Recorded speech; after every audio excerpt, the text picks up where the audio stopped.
আমি শ্রাবণ। রোজকার মতো আজও আমি এসে গেছি তোমাদের এক গল্প শোনাতে।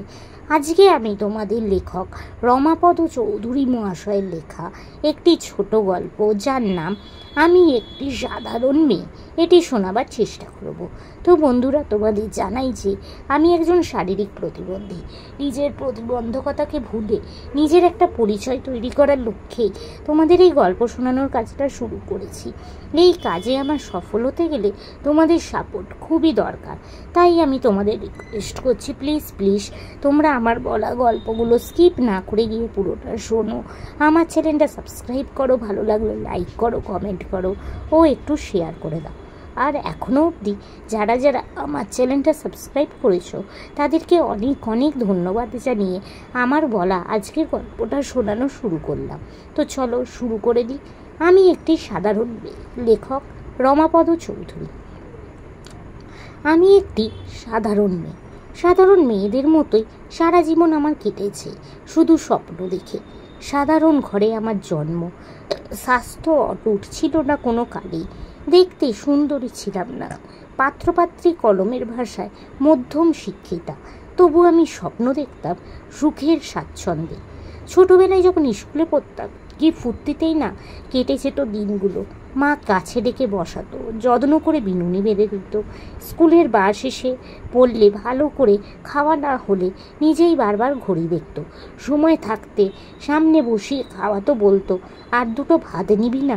সত্যি তখন মাকে যে কি ভালো লাগতো, আর ভালো লাগতো আবার ভালোও লাগতো না। মনে হতো আমার যেন একটু স্বাধীনতা নেই। একটু ময়লা জামা পরলে কি এমন মহাভারত অশুদ্ধ হবে? সময়ে ভাত না খেলেই কি নয়? চুলে তেল না দিলে কিংবা চুল ভিজে থাকলে এমন কি অপরাধ? তারপর একটু একটু করে বড় হলাম, আর আশ্চর্য দেখলাম মায়ের ব্যবহারের কি অদ্ভুত পরিবর্তন। আগে মনে হতো মায়ের এত যত্ন যেন অসহ্য। এখন মনে হলো মা কি একটুও ভালোবাসতে পারে না আমাকে। যত্ন পেতাম আগে, এখন পেলাম শব্দ শাসন। কথায় কথায় মা শাসাতো, আমি তোর গলায় লেগে আছি। অর্থাৎ মা তখন আমাকে পার করার কথা ভাবছে দিনরাত। পার করার পথটা খুঁজে পাচ্ছিল না বলেই সব দোষ এসে পড়তো আমার ঘাড়ে।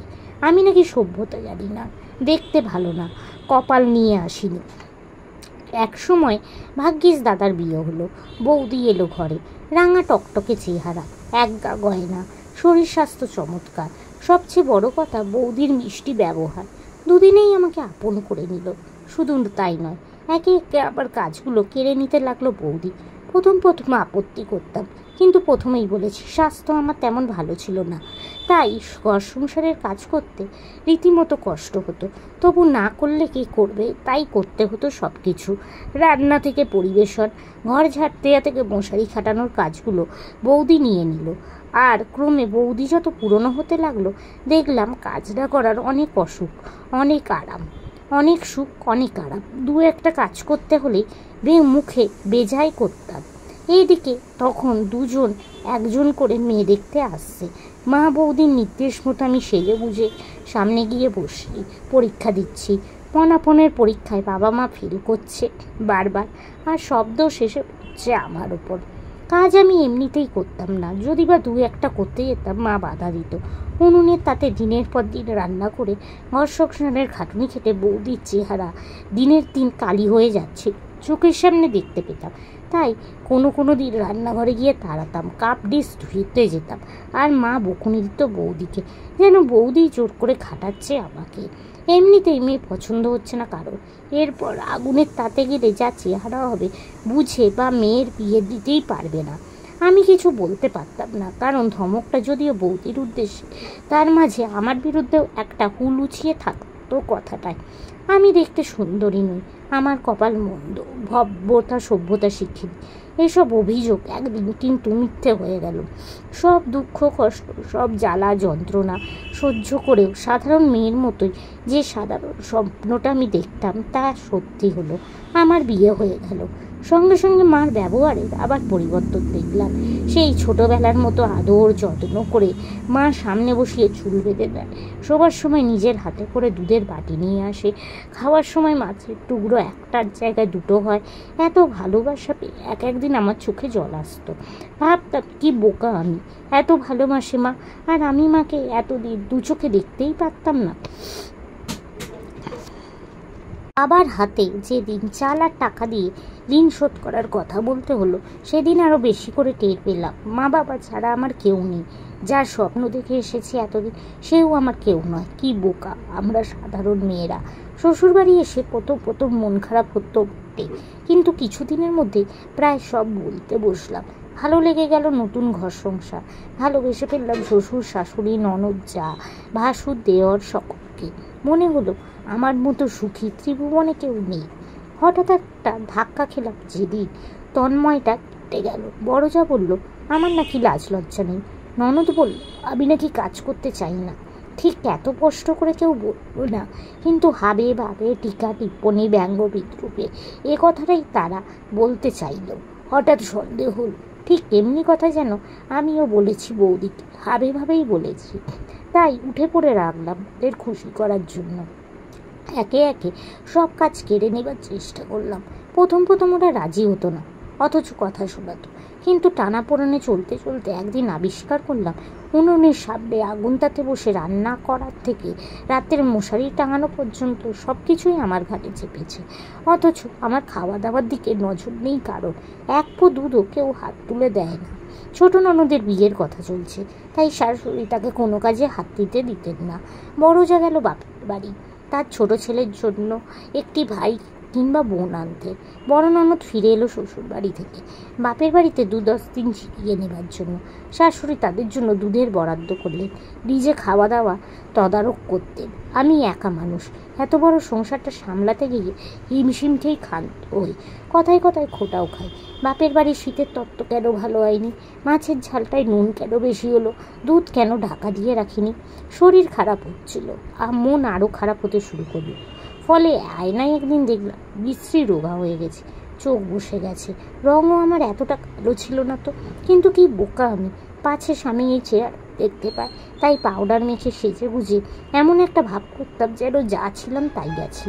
2-1জন বেড়াতে এসে বলতো এ কি তোমার চেহারা এত খারাপ হয়ে গেছে কেন? আমি হাসতাম, কিন্তু মনের ভিতরটা গুমড়ে উঠত। ভাবলাম কথাটা আমাকে না বলে শাশুড়িকে বলে না কেন, তাহলে হয়তো। দাদা একবার দেখা করতে এসে ওই কথাই বলল। তারপর বাবাও একদিন এসে শাশুড়িকে বলল আপনাদের অমত থাকে তো ওকে একবার নিয়ে যায়। অনেক দিন যায়নি। শাশুড়ি অমত করলেন না, সিঁথিতে সিঁদুর দিয়ে চিবুকে হাত ঠেকালেন। বাপের বাড়িতে ফিরে এসে স্বস্তি পেলাম। হাত পা ছড়িয়ে একটু জিরিয়ে নিতে হবে, রুগ্ন শরীরকে এবার একটু সুস্থ করে তুলতে হবে। প্রথম কয়েকদিন বৌদিরও খুব ফুর্তি, এতদিন পরে আবার দুজনে গল্প গুজব করতে পেরেছি। আমি একদিন বৌদিকে সিনেমা দেখালাম, বৌদি একদিন আমাকে দেখালো। বেশ হইচই করে কেটে গেল কদিন। তারপর ক্রমে ক্রমে বৌদির বুকের ভাব বদলাতে শুরু করলো। বেচারির কি দোষ, সমন সুন্দর রূপ একেবারে খালি হয়ে গেছে। খাটছে তো খাটছেই সারাদিন। একটু একটু সাহায্য করার ইচ্ছে যে হতো না তা নয়, কিন্তু তাহলে আমার শরীর সারবে কী করে? শখ করে তো বাপের বাড়ি আসিনি, একটু বিশ্রাম না নিলে শ্বশুরবাড়িতে গিয়ে আবার কাঁধে জোয়ার তুলে নেবো কী করে? বৌদি কিন্তু কিছুতেই বুঝতে চাইতো না। ওর গোমরা মুখ দেখে আমি বেশ বুঝতে পারতাম। মা আমার পাতে দুটো মাছ দিত কি স্বাদ করে, না দুধের বাটিটা এগিয়ে দিত মিছে মিছে। আমি তো দুদিনের জন্য এসেছি, মাছ দুধ যত খুশি বৌদি তো এরপর থেকে খেতে পাবে। আর আমাকে কে দেবে শ্বশুরবাড়িতে, কে দেবে বিশ্রাম?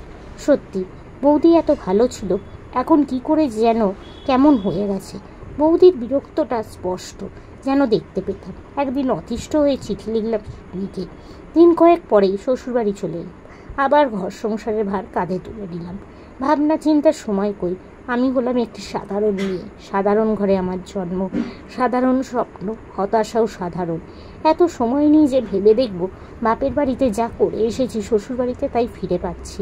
কিন্তু যদি ভেবে দেখব কি করে কোন যে আমি সাধারণ মেয়েদের মতোই আর একটি স্বপ্ন দেখছি যা সবাই দেখে। নমস্কার।